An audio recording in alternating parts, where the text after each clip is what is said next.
Saving America from the liberal assault on our borders, language, and culture. Those evil liberals. Michael Savage. Michael has an extremely successful radio talk show.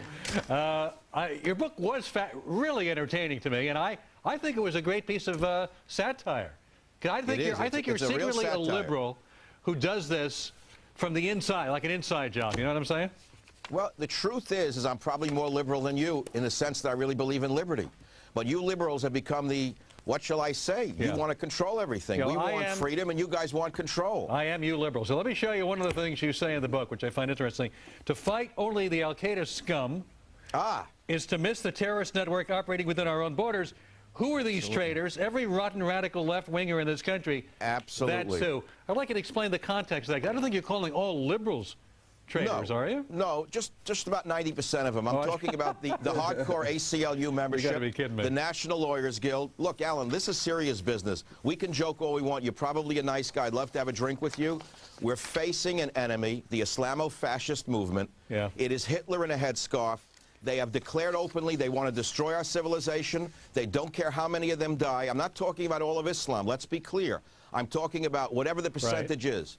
They want to destroy our civilization. I think liberals and conservatives should come together, not fight each other. But when you see a woman like that lawyer who went into the prison with the blind sheik and was passing messages for him, what does that tell you about the radical fringe of the liberal movement in America? They are traitors and they're dangerous. Michael, there is a danger. There are people plotting and planning and scheming as we speak to strike us again. And there is no greater goal than to preserve, protect, and defend freedom and liberty for our children and grandchildren. And that's why I like your book so much. It's a great call to arms.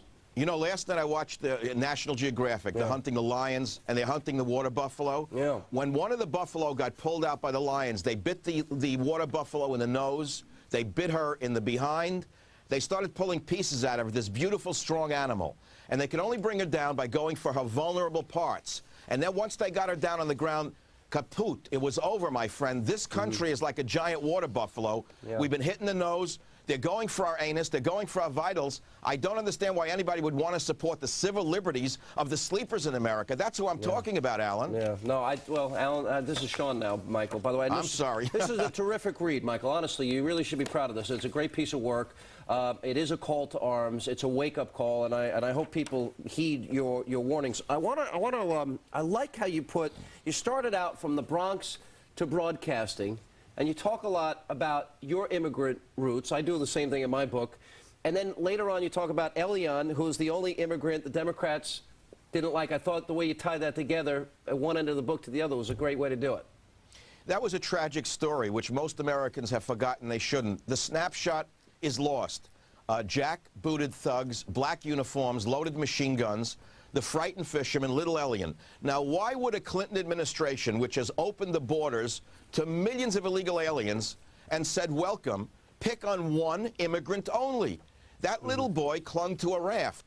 The entire machinery of the Clinton administration went after him and deported him to that Stalinist hellhole called Cuba. Why? Take a break. But that's because his biological father wanted to be with his son. Family values. Going to be uniting families. Oh, so suddenly the left wants family values. The left wants the father to have rights too. We're going to take a break. We'll continue. How about the rights of fathers in America? All right, we'll continue with Michael Savage. Don't forget, log on to FoxNews.com. You can become a Fox fan, and while you're there, be sure to check out the Hannity and Colmes hats, mugs, and T-shirts. Can they erase Hannity or Colmes? In case you forgot to give any gifts over the holidays. We'll be right back.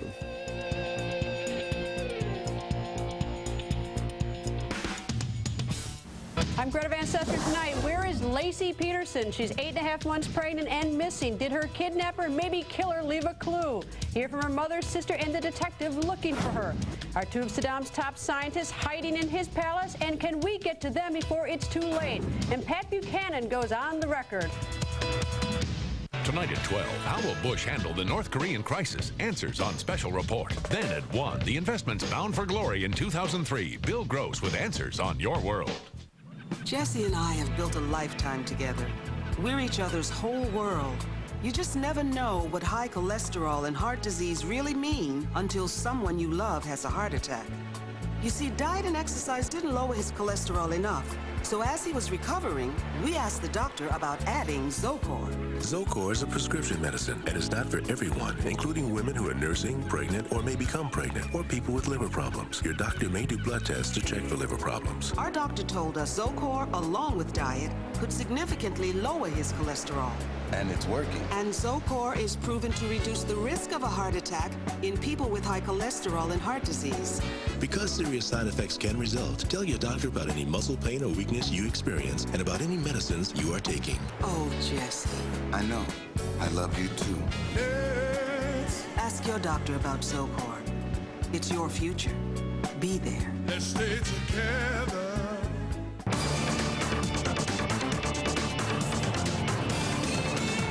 And we continue now with soon-to-be best-selling author Michael Savage. Well, I'm going to put this on my website, Hannity.com. It's a great book, Mike.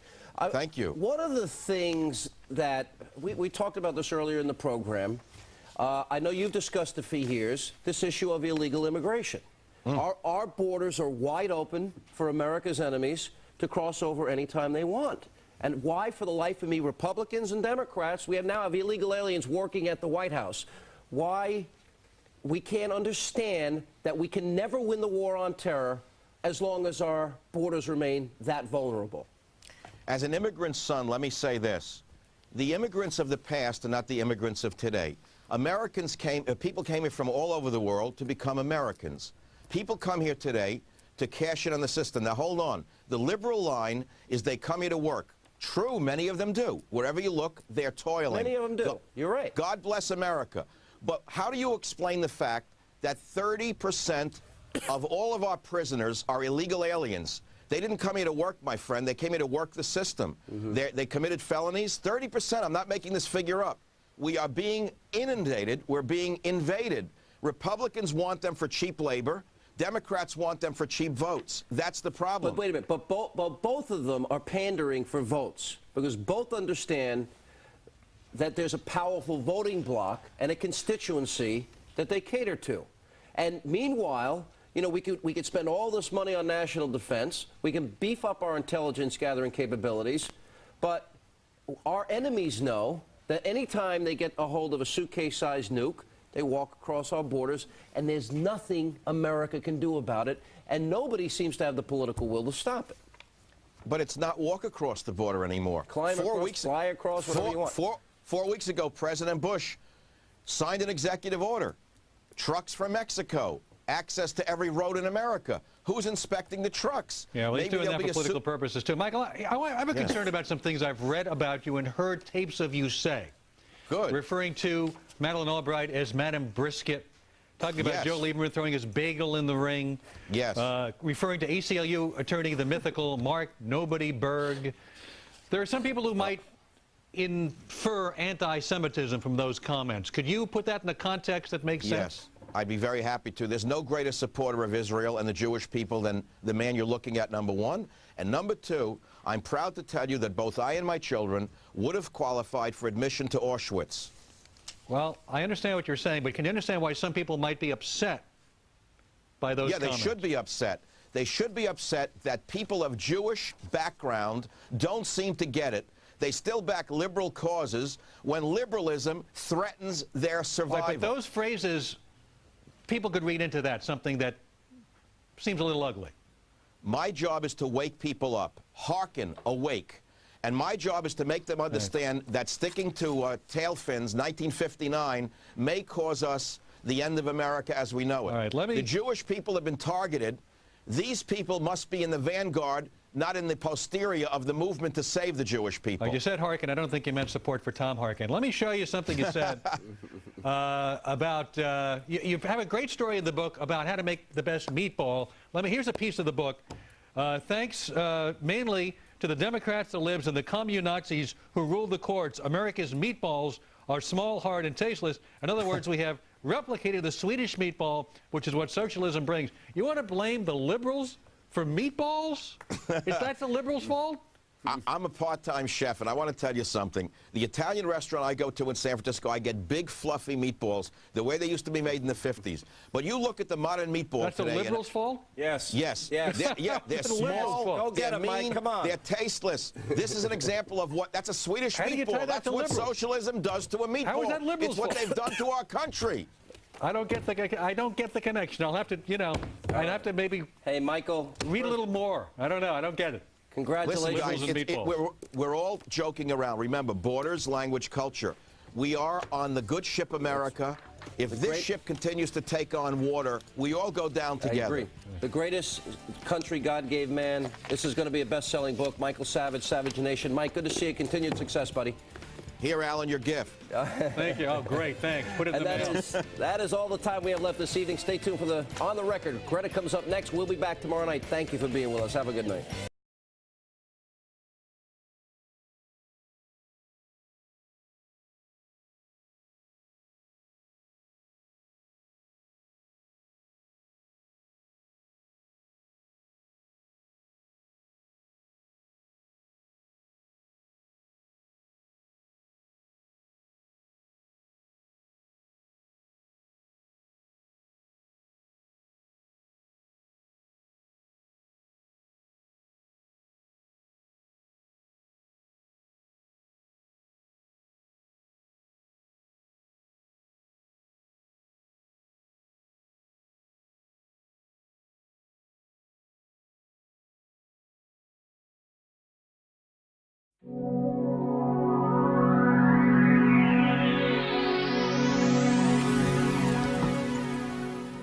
Baseball today.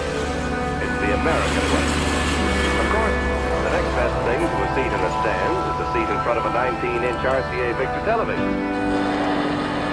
One more day to Labor Day weekend, the traditional occasion for tasty outdoor barbecues or picnics.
Agree with all the obstacles and with all the enemies who are between me and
This is Times Square, 42nd